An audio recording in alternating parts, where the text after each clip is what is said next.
Bonjour à tous, on se retrouve aujourd'hui dans une nouvelle vidéo dans laquelle je vais vous faire mon bilan 2024. Non, il n'est jamais trop tard, oui, nous sommes en mars, je sais. Et je vais aussi vous parler de mes objectifs 2025. Alors je vais essayer de ne pas parler trop longtemps parce que les vidéos qui durent 3 heures, on sait que c'est long. Voilà, tout simplement. Donc, commençons tout de suite. Alors, l'année 2024, elle a très mal commencé. Vous le savez, je vous en avais déjà parlé. Mon chat a été gravement malade en début d'année 2024. Ça s'est étalé sur plusieurs mois. Il y a encore 1 an, on était en plein dedans. Mais écoutez, il est en parfaite santé aujourd'hui, donc tout va bien. L'année, la bascule entre 2023 et 2024, ça a été terrible. J'étais vraiment... Janvier 2024, j'étais au bout du rouleau. 2024, en février, mon chat tombe gravement malade. Honnêtement, j'étais pas au top. J'étais vraiment pas au top. Mais écoutez, l'année, pour le coup, c'est très bien terminée. Ça a été une excellente année au final. Comme quoi, ça peut très mal commencer et bien rebondir. Alors, je me suis fait des petites notes pour ne pas partir dans tous les sens, n'est-ce pas ? Ce que j'ai noté, j'ai écrit « échec patron ». Alors, en fin 2023, donc en décembre, j'ai sorti 3 patrons. Les 3 ont floppé, vraiment. Je me souviens, j'en avais parlé et une personne m'avait demandé en commentaire, je me demande lesquels en particulier. Et en fait, j'ai pas osé répondre parce qu'en fait, la vérité, c'est que les 3 avaient floppé, enfin vraiment des flops. Pareil, janvier 2024, je sors un patron, un flop. Alors, quand je dis flop, c'est que la sortie en elle-même ne me permet pas suffisamment de gagner ma vie, en fait, tout simplement. Donc c'est ça que j'appelle un flop. Après, réellement, moi, je suis habituée. Je sais que quand je sors un patron, c'est jamais foufou. J'aimerais bien, honnêtement, j'adorerais forcément, comme tout le monde, j'adorerais que ça prenne tout de suite, immédiatement. Mais c'est pas le cas. Ça a été très rarement le cas. C'est déjà arrivé, mais c'est très rarement le cas. Mais ce que j'ai noté, c'est qu'au final, mes best-sellers de l'année ont été le pantalon Walter, le gilet veste Dougal et la blouse Aria, la blouse chemisier en fait. Et ce que je trouve intéressant, c'est que mine de rien, ce sont les 3 patrons dont j'ai le plus parlé sur YouTube. En fait, je les ai beaucoup cousus cette année, donc j'en ai beaucoup parlé. Et forcément, ce sont les patrons qui se sont le mieux vendus. Et ça, voyez-vous, c'est quand même ma figure de rappel. Non, pas ma figure, c'est quand même ma piqûre de rappel. Ma figure, n'importe quoi. C'est ma piqûre de rappel pour me rappeler justement qu'il faut absolument que je communique. Moi, c'est mon gros problème, c'est mon plus gros défaut. Je le sais, c'est que je sors des patrons toute seule dans mon coin, je communique peu dessus et après je m'étonne que forcément j'en vends pas masse. Et clairement, il faut absolument que je me reprenne là-dessus, c'est que la communication, c'est quand même c'est une part importante. C'est pas la partie la plus longue, mais c'est la partie qui a le plus d'impact au niveau des ventes et au niveau du chiffre d'affaires, tout simplement. Parce que, on le rappelle quand même, c'est mon travail, donc je dois gagner ma vie avec, c'est logique. Donc en 2024, j'ai honnêtement sorti très peu de patrons puisque je n'ai sorti que le chemisier Aria en janvier. Et après, il n'y a eu plus rien avant novembre où j'ai sorti une extension justement consacrée à Aria et une extension pour le pantalon Walter. J'ai aussi sorti le petit bonus de Dougal et j'ai sorti la robe Nikki, je crois qu'on était déjà en décembre. Donc j'ai sorti très peu de patrons. La vérité, c'est que déjà, je vous en avais parlé, j'ai pris du poids et c'est toujours le problème quand on prend un peu de poids, c'est qu'on sait pas vraiment quelle taille coudre, etc. C'est toujours un peu... Les changements comme ça, c'est problématique. Et aussi, je vous avouerai qu'en 2024, j'ai un peu pris le temps aussi de réfléchir à ce que je voulais, où je voulais aller exactement. Parce que pour être honnête, j'ai commencé l'année 2024 en me disant que si l'année n'était pas bonne, j'arrêtais. Tout simplement. Parce que vraiment, quand je vous dis que j'étais au bout du rouleau en janvier 2024, fin 2023, début 2024, c'était terrible. Et vraiment, je me disais, je voyais plus trop l'intérêt de continuer si ça n'évoluait pas positivement. Fort heureusement pour moi, ça a évolué positivement. Donc, je suis ravie et je peux continuer. Maintenant, rien n'est acquis et il faut absolument que je change certaines choses. On en reparlera avec les objectifs 2025. Ensuite, 2024, en avril 2024, j'ai sorti ma formation buste de base avec Valentina. C'est un projet, si vous suiviez les vlogs de l'année dernière en 2023, c'est un projet que j'avais déjà, c'est un projet que j'ai depuis super longtemps, mais j'osais pas, j'avais extrêmement peur de sortir cette formation Peur de l'accueil, peur de partager ma méthode aussi, parce que mine de rien, c'est mon savoir-faire, donc le partager à la terre entière, ça veut dire que demain, potentiellement, d'autres personnes vont sortir des patrons avec ma méthode et je n'aurai plus cet avantage de mon patronage, en fait. Mais vraiment, j'avais envie de le faire, alors je l'ai fait. Écoutez, je ne regrette absolument pas. Déjà parce que j'ai pris plaisir à tourner cette formation et parce que l'accueil a été au-dessus de mes espérances à un point, vraiment, je ne m'attendais pas à vendre autant de formations. Alors, pour être tout à fait honnête, moi, j'avais l'espoir d'en vendre une. J'espérais vraiment en vendre une au moins, histoire de sauver les meubles, pour l'ego, de me dire que je l'ai pas tourné pour rien et que je l'ai pas mise en ligne pour rien. Et du coup, vraiment, je visais une et j'espérais, dans le meilleur des scénarios, j'espérais en vendre 4. Voilà, j'étais entre 1 et 4. Je n'ai pas vendu 1 à 4. Honnêtement, ça a été le meilleur lancement de toute ma vie. Même des patrons, je n'en vends pas autant à la sortie. Alors peut-être que je tiens un concept, peut-être qu'il faut que j'arrête, peut-être qu'il faut que je me focalise moins sur les patrons et davantage sur les formations. Mais j'aime les deux, alors ça va être problématique. Bref, j'étais vraiment ravie que cette formation fonctionne, surtout que vraiment, je vous dis, j'ai pris plaisir à la faire et je suis contente de pouvoir transmettre ma méthode, parce que j'ai quand même travaillé de nombreuses années dessus, et je suis contente de pouvoir la partager, et je suis d'autant plus contente que mes clientes ont apprécié la formation, donc c'est d'autant plus gratifiant pour moi. Et clairement, il y aura d'autres formations à l'avenir. Ensuite, si vous me suivez... Je vous avais dit il y a quelques années maintenant, que j'avais lancé un système d'ambassadrice, c'est-à-dire que j'avais contacté à peu près 70 personnes où je leur avais donné accès complet à tous mes patrons, mais sans aucune obligation de les coudre, etc. Il n'y avait pas de rendement demandé, tout simplement parce que c'est illégal en fait de demander des contreparties en temps. On peut offrir quelque chose à quelqu'un. Légalement, on peut le faire, mais on ne peut pas lui imposer une date. On ne peut pas lui dire je te donne ça, donc toi tu me fais ça en échange. Dans ce cas-là, on considère que c'est du travail et ça demande rémunération. Donc moi j'avais pris 70 personnes en me disant que ça allait que le nombre allait faire qu'il y allait toujours avoir plus ou moins 1 ou 2 personnes qui allaient coudre quelque chose. Alors au début, ça s'est très bien passé, parce qu'il y a eu un petit engouement, c'était le début, c'était nouveau, etc. Forcément, ça s'est bien passé. Il y a eu beaucoup de créations faites. Il y a aussi des personnes qui n'ont jamais rien cousu. Attention, je ne leur en tiens absolument pas rigueur. C'était le deal. Le deal, c'était que vraiment, elles aient accès à tout mon panel de patrons. En fait, elles avaient des codes qui leur offraient 100% de réduction et elles pouvaient l'utiliser à tout moment. Alors, pourquoi j'ai arrêté ? Tout simplement parce qu'avec le temps, c'est retombé comme un soufflé. C'est-à-dire que plus personne ne cousait rien. Et en fait, je me suis rendu compte que c'était de ma faute, dans le sens où j'avais créé un groupe avec de nombreuses personnes et je n'ai jamais animé ce groupe. En fait, moi, j'espérais réellement, avec ce système d'ambassadrice, qu'elles prennent l'initiative, mais en fait, ça marche pas comme ça. Il aurait fallu que parce que, je précise, si ça ne marche pas comme ça, c'est parce qu'elles sont énormément sollicitées par des marques pour des tests, pour des collaborations, etc. Ce qui fait que forcément, elles sont toujours alpaguées par de la nouveauté et je comprends que forcément, quand on les contacte pour de la nouveauté, elles sont plus enclines à coudre de la nouveauté plutôt que d'aller piocher dans mon catalogue les anciens patrons pour les coudre. Donc ça, je le comprends parfaitement. Et en fait, moi, je me suis dit que du coup, comme il y avait plus trop d'intérêt, le fait que je n'avais pas non plus animé le groupe, etc., je voyais plus l'intérêt de continuer. Donc, j'ai préféré mettre fin à ce système d'ambassadrice. Je ne regrette absolument pas. Je l'ai testé. Ça n'a pas marché comme je l'espérais. Mais c'est pas grave, c'était une bonne aventure. Donc franchement là-dessus, aucun regret. Ensuite, en 2024, c'est aussi l'année où j'ai repris YouTube. Et oui, je suis revenue. Et d'ailleurs, c'est le moment de vous expliquer pourquoi j'utilise cette spatule. Vous l'avez remarqué, je suis quelqu'un qui bouge beaucoup. Quand je parle, je fais des mouvements. Et quand je suis debout, là je suis assise, donc ça va pour vous. Quand je suis debout, je marche, je me recule, etc. Je bouge beaucoup. Donc en fait, à la base, si j'ai pris une spatule, c'est parce que je me suis rendu compte, en fait, quand j'avais essayé de tourner ma vidéo de retour, je me suis rendu compte que je faisais beaucoup trop de gestes. Et en fait, c'est pas agréable à regarder. D'ailleurs, il me faudrait une deuxième spatule dans cette main-là.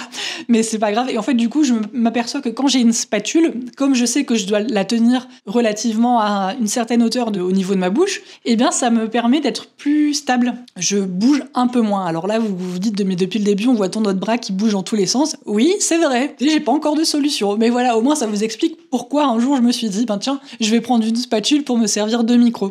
Donc voilà, c'est pour ça. Concernant YouTube, j'ai été plus que ravie de constater que vous étiez au rendez-vous, parce que quand on s'arrête pendant à peu près un an, un peu plus d'un an même, quand on arrête de poster totalement des vidéos, forcément, on peut pas retrouver notre communauté, notre public quand on revient. Et j'ai été ravie de voir que vous étiez présente et que surtout, j'ai une chance folle, inouïe. Honnêtement, je mesure ma chance, je suis vraiment ravie de cet aspect-là. C'est que vous me laissez beaucoup de commentaires. Et ça, c'est quelque chose que j'apprécie énormément parce que je sais que parfois, je tombe sur des vidéos où il y a plus de vues que moi, etc. et où il n'y a pas forcément autant de commentaires. Donc, je suis très ravie que vous soyez vraiment active à ce niveau-là, parce qu'on va pas se mentir, là je suis toute seule dans mon salon en train de parler à une caméra, j'ai aucun retour en fait, donc une vidéo si on la poste c'est aussi pour avoir des retours et honnêtement ça fait extrêmement plaisir de recevoir des commentaires. Alors je sais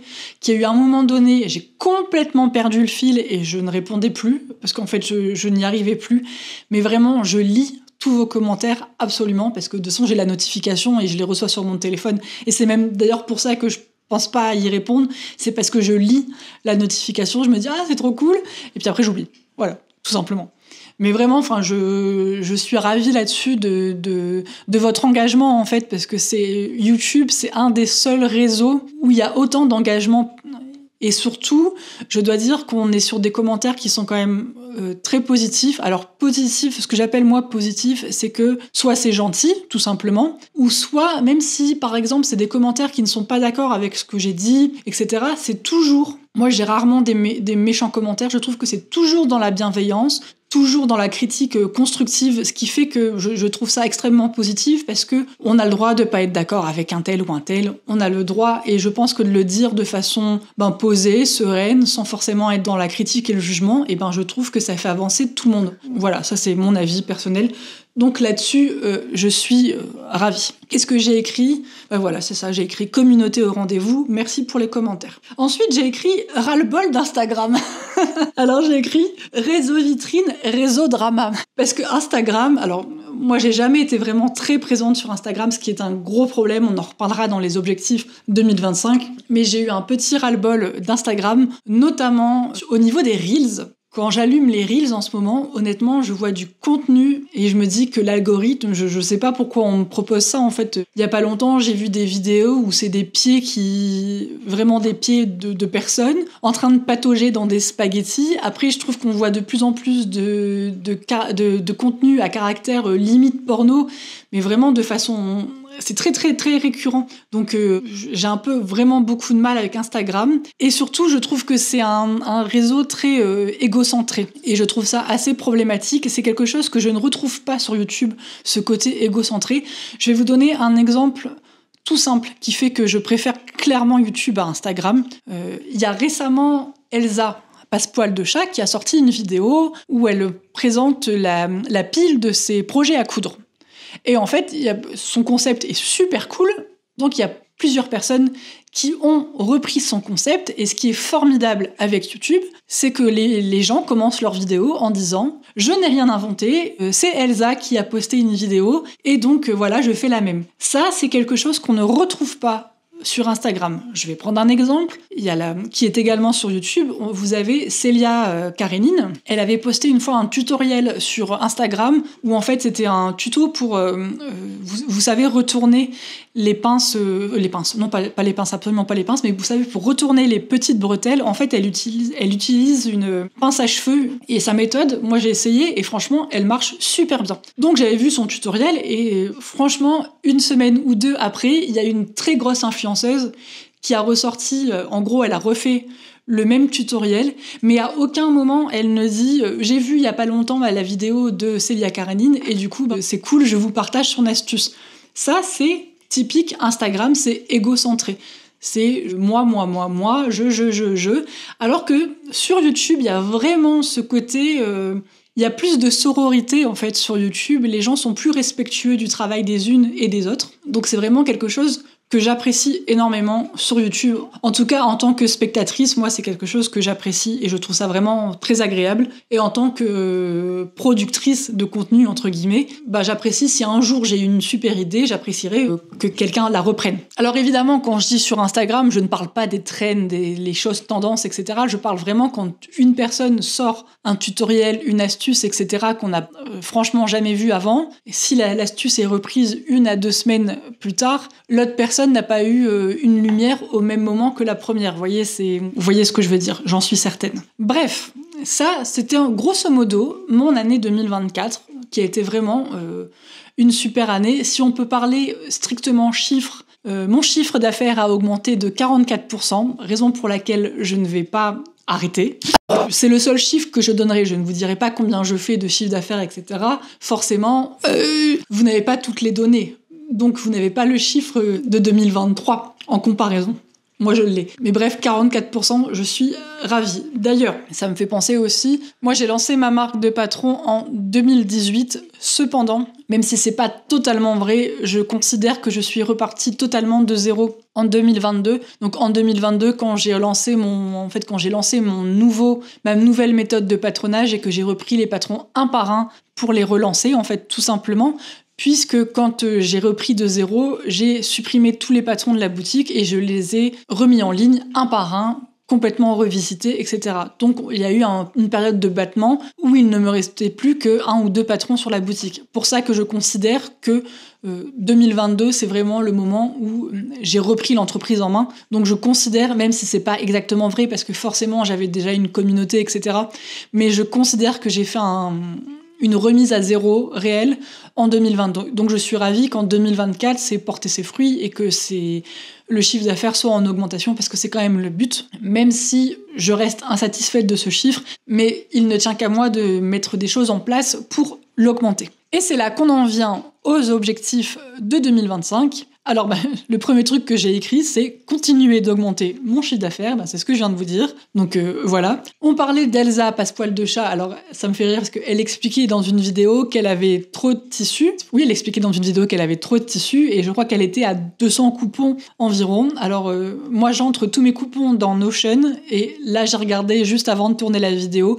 Je suis à 234 coupons de tissus. Mais moi, je le vis super bien. Moi, je suis ravie d'avoir ce nombre de tissus. Je suis ravie d'avoir plein de choix, etc. C'est quelque chose qui vraiment me booste. Moi, j'adore ça. Je suis ravie. D'ailleurs, je sais qu'il y a le challenge No Buy Tissu cette année, mais à peu près comme tous les ans, de toute façon, en début d'année. Moi, je vous avouerai que je n'ai pas décidé de faire un No Buy. Déjà parce que j'ai aucune autodiscipline, donc ça sert à rien de me mettre des objectifs comme ça. Et surtout, sachez que je suis déjà à 4 commandes cette année. Alors, pour ma défense, les 2 premières, c'est parce que vraiment, c'est des tissus que je n'avais pas en stock. D'ailleurs, vous la verrez bientôt, la vidéo. C'est des tissus que je n'avais pas en stock. La 3e commande, c'est un tissu unique. Il y avait qu'un tissu dedans et c'est un tissu que je cherchais quand même depuis un bon moment. Donc, je suis vraiment contente de l'avoir trouvé. Et la dernière commande que j'ai faite là il y a pas longtemps, c'est tout simplement parce que, écoutez, j'avais envie. Ce mois-ci, c'est mon anniversaire. La bonne excuse, n'est-ce pas? Et je me suis dit, voilà, j'ai vu des tissus, ils me plaisaient, il y avait un petit code de réduction. Voilà, j'ai craqué. Mais bon, là, clairement, je suis bonne je peux tenir des mois vraiment sans me racheter de tissu. Et surtout, là, j'ai un panel réellement pour faire un peu tout et n'importe quoi comme projet. Bref, ça, c'était pour la petite partie tissu. Ensuite, je me suis écrit que je voulais faire de nouvelles formations, évidemment. J'ai pris plaisir, je vous dis, à faire la première, donc forcément, il y aura d'autres, que ce soit sur les bases, que ce soit aussi sur, ensuite, comment on fait tel ou tel type de manche, comment ceci, comment cela. Bref, aller encore plus loin dans le modélisme. Ça, c'est vraiment quelque chose qui, je pense, va driver ces prochaines années. Bref, voilà ce que j'ai écrit des nouvelles formations. Évidemment, il faut absolument, ça je l'ai écrit, que je sorte plus de patrons. Là, il faut que je me mette un petit coup de pied aux fesses parce que Bon, tout le monde le sait, un patron, c'est plus ou moins long à faire, etc. Surtout quand on est seul. Ça, vraiment, c'est un secret pour personne. D'ailleurs, moi, je trouve qu'on est arrivé aujourd'hui, en 2025, à un profond respect des gens vis-à-vis des patrons de couture. Je trouve que ça fait des années qu'on matraque quand même qu'un patron, c'est beaucoup de travail, etc. Et je pense que clairement, aujourd'hui, le message est passé. Moi, je ressens un profond respect, en fait, pour les créatifs de patrons. Alors oui, il y a quelques personnes qui s'amusent à faire des trafics, etc. Mais moi, je me focalise pas sur ces personnes, ça ne sert à rien. De toute façon, on n'empêchera jamais les mauvaises personnes d'exister. Ça, c'est impossible, que ce soit dans le domaine de la couture, que ce soit dans n'importe quel autre domaine du monde entier. Il y aura toujours des abus. Je veux dire, c'est comparable à l'époque où les gens allaient télécharger des films, des séries sur Internet, quand les gens craquent des logiciels sur Internet, etc. C'est pareil. Il y aura toujours des gens qui respecteront le travail et qui paieront pour le travail effectué, et il y aura toujours des personnes qui chercheront des chemins de traverse. Mais ça, honnêtement, moi je préfère ne pas me focaliser là-dessus, parce que sinon, écoutez, on dort plus et ça nous ronge en fait. Et moi j'ai pas envie d'être rongée par ça. J'ai envie de voir le positif. Et le positif, c'est que voilà, moi j'aime bien faire des patrons, et que je trouve aussi qu'il y a un profond respect au niveau des patrons. Donc pour moi, ça me va. En plus, je suis ravie, parce qu'en 2024, ça serait quand même une chose importante, c'est que j'ai refait mon site. Alors en fait, je l'ai aussi refait en février 2025, parce que le thème que j'avais choisi, honnêtement, il était bancal. Il y avait trop d'erreurs, et sur un point, ça m'a gavé. Alors du coup, j'ai rechangé de thème en 2025, mais j'ai gardé les fonctions que je vous avais présentées en 2024, à savoir le système de points de fidélité, le fait de pouvoir laisser des avis avec photo, et ça, je suis ravie, parce qu'il y a quand même pas mal de personnes qui ont joué le jeu de poster des avis avec des photos, et je suis vraiment ravie, parce que je trouve que moi, forcément, je ne peux pas représenter à moi seule toutes les morphologies de la Terre, donc je suis ravie que d'une part, ce soit des réalisations de vraies personnes. Vous savez que quand c'est un avis posté avec des photos, vous savez que la personne, ce n'est pas une couturière professionnelle, elle n'a pas cherché à cacher les défauts par quelconque manigance. Vous avez quand même la certitude que cette personne est laissée, que voilà, elle a fait sa couture, et que ce que vous voyez, c'est ce qu'elle a obtenu, tout simplement. C'était la raison aussi pour laquelle je ne voulais pas qu'on puisse laisser d'avis depuis les pages produits. Si vous voulez laisser un avis, vous êtes obligé de vous connecter, de passer par votre compte client, parce que c'est votre compte client qui va, en fonction des patrons que vous avez achetés, et uniquement les patrons que vous avez achetés, va vous permettre de laisser un avis ou pas. Ça, c'était primordial pour moi, que tout le monde ne puisse pas laisser un avis comme ça, parce que j'ai besoin que ce soit mes vraies clientes, en fait, qui laissent des avis, tout simplement, que ce soit vraiment les personnes qui ont acheté un patron qui laissent un avis. Parce que sinon, allô, maman, dis, tu peux mettre un avis sur mon site, ça serait cool. Vous voyez ce que je veux dire? Alors attention, je suis pas en train de dire que dans la couture ça se fait, etc. J'en sais rien. Moi, je ne gère pas les sites d'autres personnes. J'en ai déjà un à gérer, clairement. Mais bon, bref, on peut toujours imaginer, forcément, quand les avis sont libres, qu'on peut avoir des abus, et qu'il y ait des avis qui ne soient pas de vrais avis. Donc, en tout cas, moi, je suis ravie. Avis, ça fait beaucoup de vie dans une phrase, mais je suis vraiment enchantée du fait qu'il y ait beaucoup de personnes qui aient laissé leur avis, et vraiment, je suis ravie. J'ai pas d'autres mots. Je suis très contente que ça marche. Je suis aussi contente de voir que le système de points fidélité fonctionne. J'ai quelques personnes qui ont passé des commandes à 0 € parce qu'elles avaient assez de points pour valider des commandes à 0 €. Donc je suis contente parce que ça veut dire que pour valider une commande à 0 €, ça veut dire que soit la personne a fait des achats, qu'elle a combiné avec des avis, etc. Donc c'est extrêmement positif pour moi. Et j'aime bien ce côté gagnant-gagnant où c'est mutuel en fait. Concrètement, en fait, le système de points, sur les achats, je reverse 10% du montant sous forme de points. Et les avis sont très généreux en points. Un avis, ça rapporte beaucoup plus de points que l'achat d'un patron. Surtout les avis avec photo, mais le but, c'était vraiment de booster un petit peu les avis aussi, et de donner envie aux gens de laisser un avis. Surtout que nous, il y a une chose très très compliquée en couture, c'est que quand vous faites un achat sur Internet, peut-être qu'une semaine après, vous allez recevoir un email qui vous dit qu'avez-vous pensé de votre commande chez Bidule? Laissez-nous un avis. Par exemple, je sais pas, vous avez commandé une crème de jour. La crème de jour, vous l'avez reçue, vous l'avez essayée entre-temps, vous laissez un avis, j'aime bien la texture, etc. Mais nous, un patron, si j'envoie un message une semaine après pour dire aux personnes, vous avez acheté un patron, dites-moi ce que vous avez pensé de ce patron, il y a de grandes chances qu'en fait, ils vont laisser un avis.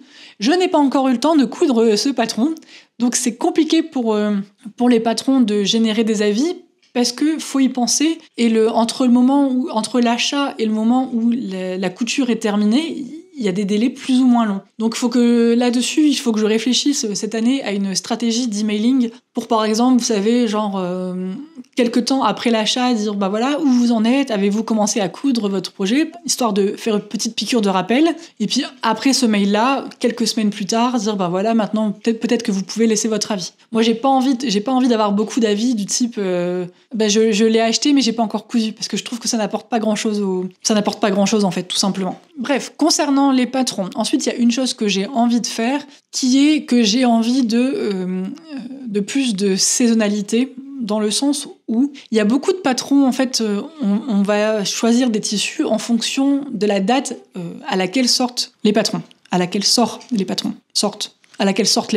Par exemple, gilet veste Dougal, je l'ai cousu en tissu matelassé parce qu'on était, je crois, au mois de mai et que forcément, les beaux jours arrivaient, on avait plus envie d'une petite veste demi-saison qu'un gros gilet d'automne-hiver.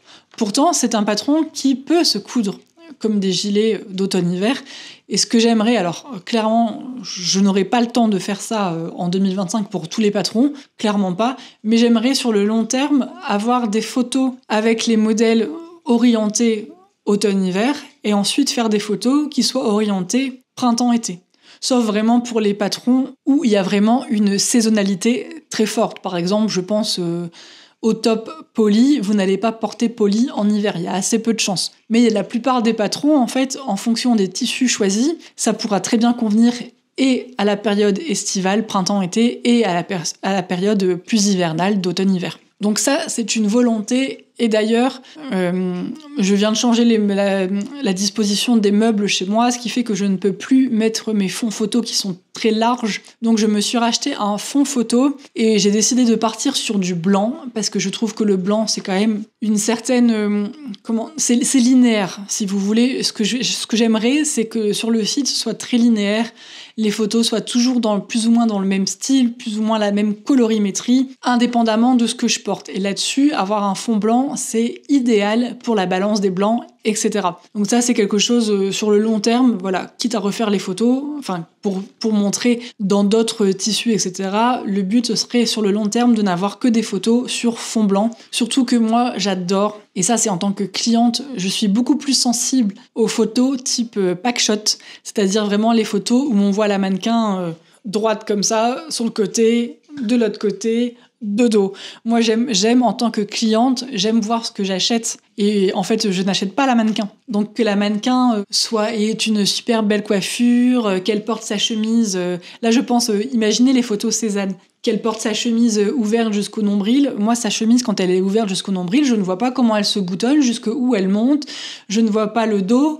Donc en fait, comment je fais pour acheter ce vêtement-là si je ne vois pas les aspects techniques de ce vêtement? Je suis pas du tout sensible aux univers, etc. C'est vraiment pas un truc... Au contraire, chez moi, c'est même plutôt rédhibitoire parce que je me dis qu'en fait, quelque part, ça cache quelque chose. J'ai toujours tendance à me dire que s'il y a trop de mise en scène sur les photos, etc., qu'on ne voit ni les côtés, qu'on ne voit ni le dos, etc., pour moi, il y a une mise en scène. Alors, je suis complètement parano, je vous l'accorde, mais pour moi, dans mon inconscient, c'est une mise en scène. On veut nous cacher quelque chose, peu importe quoi, mais on veut nous cacher quelque chose. Et d'ailleurs, si vous regardez du côté des marques de luxe, vous verrez que souvent, les photos de présentation des produits, c'est des photos sur fond blanc, et les mannequins sont raides comme des piquets. Mais moi, personnellement, c'est vraiment ce que je préfère. Alors, peut-être que je le ferai pas aussi raide, déjà parce que je suis pas aussi élancée qu'une mannequin, etc. Mais j'aime vraiment ce côté... c'est très brut, c'est...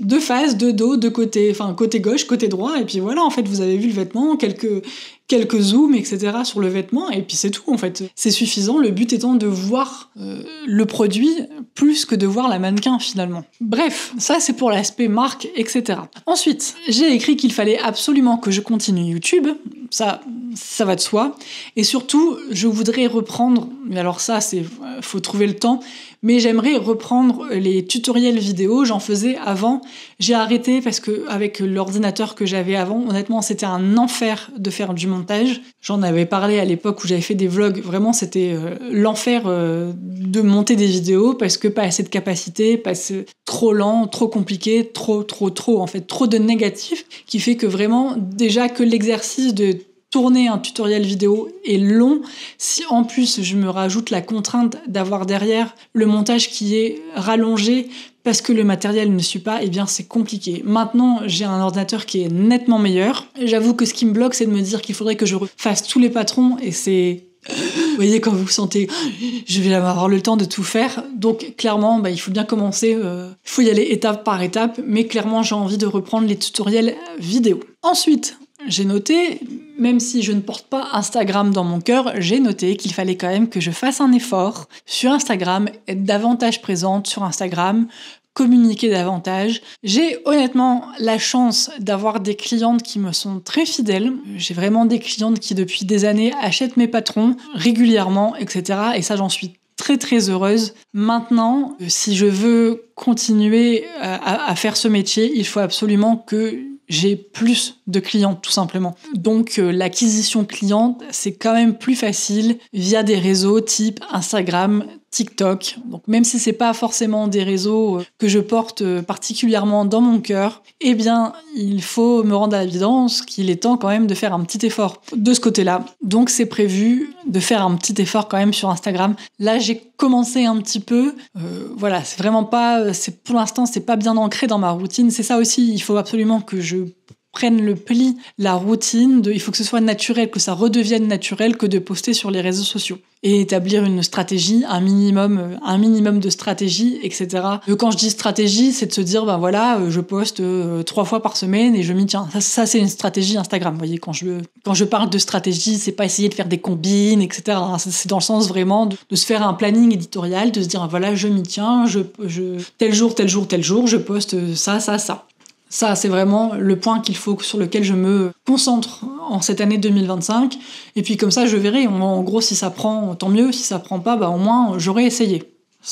Voilà. Ensuite, le dernier point, il y a d'autres types que j'aimerais développer. Il y a d'autres types de quoi ? D'autres types de produits. Voilà, si je coupe la moitié de ma phrase, parce que je l'ai lu, alors du coup, dans ma tête, je l'avais dit. Bref, j'aimerais développer d'autres types de produits. Maintenant, je pense que je pense que c'est mal barré pour cette année 2025. Je pense que ça ne se fera pas cette année, mais je garde en tête que j'ai envie d'étoffer, de faire d'autres choses. Mais je pense que là, j'ai déjà assez d'objectifs sur 2025 et je ne peux pas tout faire. Je dois être réaliste avec moi-même. Moi, j'ai toujours tendance à me dire que je vais tout faire. Et en fait, à vouloir tout faire, on ne fait rien parce qu'on est complètement paralysé. On ne sait plus par où commencer et c'est très problématique. Donc bref. Surtout que, vous n'êtes pas sans savoir que l'actualité, c'est pas foufou. Entre la politique, entre tout ça, c'est pas des conjonctures qui sont franchement idéales. Qui plus est, le statut de la micro-entreprise est quand même un petit peu menacé, il faut le dire. Donc c'est compliqué d'avancer quand on est incertain de ce qui va nous tomber dessus, en fait.